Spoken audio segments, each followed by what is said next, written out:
प्रथमे ताकू ग्राइंडिंग खदड़ खदड़ करेंगे, पूरा ग्राइंडिंग करेंगे। तापर लहुणी गोटे चामचे मिसेबे। तापर आप गोटे जीरा गुंड गोटे चामचे पकेबे। तापर दही पानी ताकू मिसेबे। मिसे गोले देला परे आपनकर जूस रेडी हो ताकू आपने पीदेवे। 3टी रोगर गोटे औषध अच्छी से औषध ना मुझे आपको जनइबी। आपने से वीडियो देखो बहुत सर्टली वीडियोटी हम आउ से औषध ना मुझे आपको जनइबी। आप क्लियर देखी आउ से 3टी बहुत बड़ बड़ रोग आउ क्लियर देखी आप। नमस्कार, जय जगन्नाथ। मुझे आशा करुँच आप समस्त भल थे, मुझे भल अच्छी। आज मुझे विषय वीडियो कर निश्चय आपको हेल्पफुल हम, आप कम निश्चय आसो। कहीं आप जानते बहुत लोकर देहरे एमती रोग थाए। से रोग कौन ये देखिए मो पछपटे देखते से जूस दुकान, से जूस दुकान से औषध ही मिलूँ। चलते मुझे देखी से जूस कौन कम आसो, से जूस क्यों कम आसो। आप घर पाखे औषध अच्छी कि आप जानी ना कौन यूज करते मुझे देखी आप क्लियर जापर। तो दर्शक बंधु मुझे आपण वीडियो कर देखुं वीडियो कई सब्सक्राइब करना मो चैनल को आ ग्रो करूना सागर कई लाइक कमेंट कई दौना से मत बहुत मन दुख हो। आज वीडियो देखला पर मुझे आशा कर निश्चय सब्सक्राइब करें मो चैनल को। तो मुझे कही रखी प्रथम ये जो जिनस देखते या ना है आल्बेरिया इंग्लीश कहती आ गाँवली भाषा कहती आम ओडिशा रे घी कुआरी।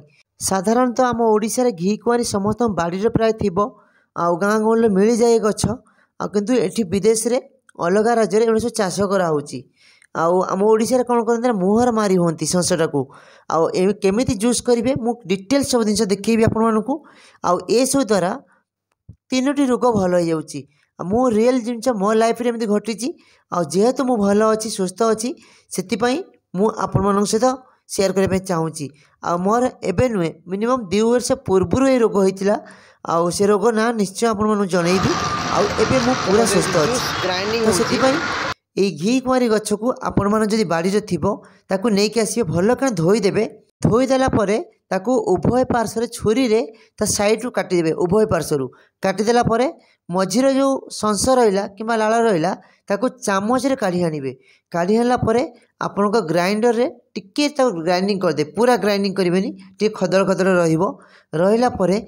दही आनिबे, पूरा ओरिजिनल दही नुहे पानी मिसा जोटा मोर कौन तमिलनाडु से पानी मिसा से पानी मिसईकी हूँ गोलेबे। गोले देला से पिता कि कषा कषा लगे से आप कौन कर लेंबू टे चिपुड़ी देवे नाई तो जीरा गुंड पकईला गोटे ग्लास रे पीदेवे। आपण मैंने से पीबे के बॉडी भोर दांत घसिकी सकाल खाली पेट्रे सेटा गोटे ग्लास पीबे। हाँ जदि आपण देह ठंडा कि थायराइड थाए से जिनस दिने छाड़ी दिने पीबे कि ये सब जिनस यूज करेंगे ना। यहाँ पेट पर बहुत ठंडा। मेन इम्पोर्टाट है जहाँ देहरे अर्स रोग अच्छी से ये जिनस पीला माने सेटा हूँ ऑटोमेटिक से जिनस भल हो जाए। आ सेकेंड है हार्ट प्रॉब्लम थे जिनस पी पार कि कहार यदि पेट गरम हो तो बारंबार ताले ये जिनस यूज कर। फाइनाली मुझे आसा जूस से जूसटा सकाल सकाल पीवा दरकार। देहपाई बहुत माने हितकर। या धर मिसी कौन कौन जो घी कुआरी ता संस जोटा लाला कहती ता सागर हूँ जीरा गुंड मोर माने हूँ दही पानी पूरा परफेक्ट दही पानी आउ लहुणी टिके मिसी ना तो लेंबू टे चिपुड़ी देवे। या पीबे पूरा नाला नाला लगे तो देहपाई बहुत हितकर।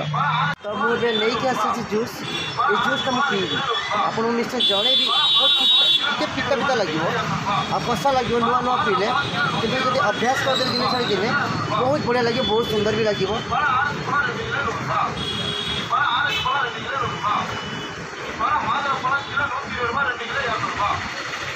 हाँ बहुत बढ़िया लगुच, बहुत टेस्टी लगुच।